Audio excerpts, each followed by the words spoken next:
ನಮಸ್ಕಾರ ಸ್ನೇಹಿತರೆ. ಟಿ20 ವಿಶ್ವಕಪ್ನಿಂದ ಹೊರಬಿದ್ದ ಬಳಿಕ ನಿವೃತ್ತಿ ಘೋಷಿಸಿದರು ಡೇವಿಡ್ ವಾರ್ನರ್. ನಂತರ ಭಾರತ ತಂಡದ ಬಗ್ಗೆ ಹೇಳಿದ್ದನ್ನ ಕೇಳಿದರೆ ನೀವು ಕೂಡ ಸಲ್ಯೂಟ್ ಮಾಡ್ತೀರಾ. ಅಷ್ಟಕ್ಕೂ ಕ್ರಿಕೆಟ್ಗೆ ನಿವೃತ್ತಿ ಘೋಷಿಸಿದ ಬಳಿಕ ಡೇವಿಡ್ ವಾರ್ನರ್ ಹೇಳಿದ್ದೇನು ಗೊತ್ತಾ? ಹೀಗೆ ಇದರೆಲ್ಲದರ ಬಗ್ಗೆ ಇವತ್ತಿನ ಈ ಒಂದು ವಿಡಿಯೋದಲ್ಲಿ ತಿಳಿಸ್ಕೊಡ್ತಾ ಹೋಗ್ತೀನಿ. ಹೀಗಾಗಿ ದಯವಿಟ್ಟು ಈ ವಿಡಿಯೋವನ್ನ ಕೊನೆವರೆಗೂ ನೋಡಿ ಸ್ನೇಹಿತರೆ. ಹೌದು, ಟಿ20 ವಿಶ್ವಕಪ್ನಿಂದ ಆಸ್ಟ್ರೇಲಿಯಾ ತಂಡ ಹೊರಬಿದ್ದ ಬೆನ್ನಲ್ಲೇ ಡೇವಿಡ್ ವಾರ್ನರ್ ಅಂತಾರಾಷ್ಟ್ರೀಯ ಕ್ರಿಕೆಟ್ಗೆ ವಿದಾಯ ಹೇಳಿದ್ದಾರೆ. ಸೂಪರ್ 8ರ ಸುತ್ತಿನ ನಿರ್ಣಾಯಕ ಪಂದ್ಯದಲ್ಲಿ ಟೀಂ ಇಂಡಿಯಾ ವಿರುದ್ಧ ಆಸ್ಟ್ರೇಲಿಯಾ 24 ರನ್ಗಳಿಂದ ಸೋಲನುಭವಿಸಿತ್ತು. ಈ ಸೋಲಿನೊಂದಿಗೆ ವಾರ್ನರ್ ತಮ್ಮ ಟಿ20 ಕರಿಯರ್ ಅಂತ್ಯಗೊಳಿಸಿದ್ದಾರೆ. ಈ ಬಾರಿಯ ಟಿ20 ವಿಶ್ವಕಪ್ಗೂ ಮುನ್ನ ಡೇವಿಡ್ ವಾರ್ನರ್ ನಿವೃತ್ತಿಯ ಸೂಚನೆ ನೀಡಿದರು. ಅಲ್ಲದೆ ಟಿ20 ವಿಶ್ವಕಪ್ ಗೆಲ್ಲುವ ಮೂಲಕ ಚುಟುಕು ಕ್ರಿಕೆಟ್ ಕರಿಯರ್ ಅಂತ್ಯಗೊಳಿಸಲು ನಿರ್ಧರಿಸಿದರು. ಆದರೆ ಟಿ20 ವಿಶ್ವಕಪ್ನ ದ್ವಿತೀಯ ಸುತ್ತಿನಲ್ಲಿ ಆಸ್ಟ್ರೇಲಿಯಾ ತಂಡದ ಲೆಕ್ಕಾಚಾರಗಳು ತಲೆಕೆಳಗಾಗಿವೆ. ಹೀಗಾಗಿ ಡೇವಿಡ್ ವಾರ್ನರ್ ನೋವಿನ ವಿದಾಯ ಹೇಳುವಂತಾಗಿದೆ ಸ್ನೇಹಿತರೆ.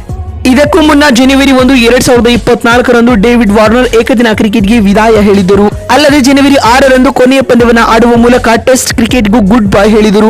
ಈಗ ಟಿ20 ವಿಶ್ವಕಪ್ ಮೂಲಕ ಚುಟುಕು ಕ್ರಿಕೆಟ್ಗೂ ವಾರ್ನರ್ ನಿವೃತ್ತಿ ಘೋಷಿಸಿದ್ದಾರೆ ಸ್ನೇಹಿತರೆ. ಆಸ್ಟ್ರೇಲಿಯಾ ತಂಡದ ಪರ 110 ಟಿ20 ಪಂದ್ಯಗಳನ್ನು ಆಡಿರುವ ಡೇವಿಡ್ ವಾರ್ನರ್ 2300 ಎಸೆತಗಳನ್ನು ಎದುರಿಸಿ 3277 ರನ್ ಕಲೆ ಹಾಕಿದ್ದಾರೆ. ಈ ವೇಳೆ ಒಂದು ಭರ್ಜರಿ ಶತಕ ಹಾಗೂ 28 ಅರ್ಧಶತಕಗಳನ್ನು ಬಾರಿಸಿದ್ದಾರೆ. ಈ ಮೂಲಕ ಆಸ್ಟ್ರೇಲಿಯಾ ತಂಡದ ಪರ ಟಿ20 ಕ್ರಿಕೆಟ್ನಲ್ಲಿ ಅತ್ಯಧಿಕ ರನ್ ಕಲೆ ಹಾಕಿದ ಬ್ಯಾಟರ್ ಎನಿಸಿಕೊಂಡಿದ್ದಾರೆ. ಏಕದಿನ ಕ್ರಿಕೆಟ್ನಲ್ಲಿ ಆಸೀಸ್ ತಂಡದ ಪರ 161 ಪಂದ್ಯಗಳಲ್ಲಿ 159 ಇನ್ನಿಂಗ್ಸ್ ಆಡಿರುವ ಡೇವಿಡ್ ವಾರ್ನರ್ 6932 ರನ್ ಕಲೆ ಹಾಕಿದ್ದಾರೆ. ಈ ವೇಳೆ 22 ಶತಕ ಹಾಗೂ 33 ಅರ್ಧಶತಕಗಳನ್ನು ಸಿಡಿಸಿದ್ದಾರೆ. ಡೇವಿಡ್ ವಾರ್ನರ್ ಆಸ್ಟ್ರೇಲಿಯಾ ತಂಡದ ಪರ 112 ಟೆಸ್ಟ್ ಪಂದ್ಯಗಳನ್ನು ಆಡಿದ್ದಾರೆ. ಈ ವೇಳೆ 205 ಇನ್ನಿಂಗ್ಸ್ ಆಡಿರುವ ಇವರು 3 ದ್ವಿಶತಕ ಹಾಗೂ 26 ಶತಕ ಮತ್ತು 37 ಅರ್ಧಶತಕಗಳೊಂದಿಗೆ ಒಟ್ಟು 8786 ರನ್ ಗಳಿಸಿದ್ದಾರೆ. ಈ ಮೂಲಕ 3 ಸ್ವರೂಪಗಳಲ್ಲಿಯೂ ಆಸ್ಟ್ರೇಲಿಯಾ ತಂಡದ ಪರ 3000ಕ್ಕೂ ಅಧಿಕ ರನ್ ಬಾರಿಸಿದ ಏಕೈಕ ಬ್ಯಾಟರ್ ಆಗಿ ಡೇವಿಡ್ ವಾರ್ನರ್ ಅಂತಾರಾಷ್ಟ್ರೀಯ ಕ್ರಿಕೆಟ್ಗೆ ವಿದಾಯ ಘೋಷಿಸಿದ್ದಾರೆ. ರಿಟೈರ್ಡ್ ಆದ ಬಳಿಕ ಮಾತನಾಡಿರುವ ವಾರ್ನರ್ ಅವರು ಈ ರೀತಿಯಾಗಿ ತಿಳಿಸಿದ್ದಾರೆ. ಭಾರತ ತಂಡವು ನನ್ನ 2ನೇ ತವರು ಮನೆ ಆಗಿದೆ.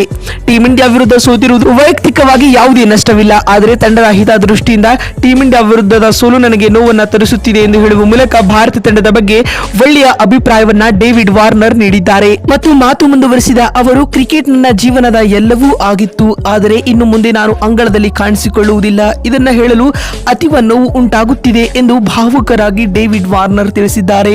ಮತ್ತು ಮಾತು ಮುಂದುವರೆಸಿದ ಅವರು, ದೇಶೀಯ ಲೀಗ್ಗಳು ಹಾಗೂ ವಿದೇಶಿ ಲೀಗ್ಗಳಲ್ಲಿ ನಾನು ಕಾಣಿಸಿಕೊಳ್ಳುವುದಾಗಿ ತಿಳಿಸಿದ್ದಾರೆ. ನೋಡಿದ್ರಲ್ಲ ಸ್ನೇಹಿತರೆ, ಡೇವಿಡ್ ವಾರ್ನರ್ ಅಂತಾರಾಷ್ಟ್ರೀಯ ಕ್ರಿಕೆಟ್ಗೆ ವಿದಾಯ ಹೇಳಿದ ಬಳಿಕ ಏನ್ ಹೇಳಿದ್ದಾರೆ ಅಂತ ತಿಳಿಸಿಕೊಡುವ ನಮ್ಮ ಈ ಪ್ರಯತ್ನ ನಿಮಗೆ ಇಷ್ಟವಾಗಿದ್ದಲ್ಲಿ ತಪ್ಪದೇ ಈ ಕೂಡಲೇ ಈ ವಿಡಿಯೋಗೊಂದು ಲೈಕ್ ಮಾಡಿ. ಮತ್ತೊಂದು ವಿಡಿಯೋದಲ್ಲಿ ಸಿಗ್ತೀನಿ. ನಮಸ್ಕಾರ.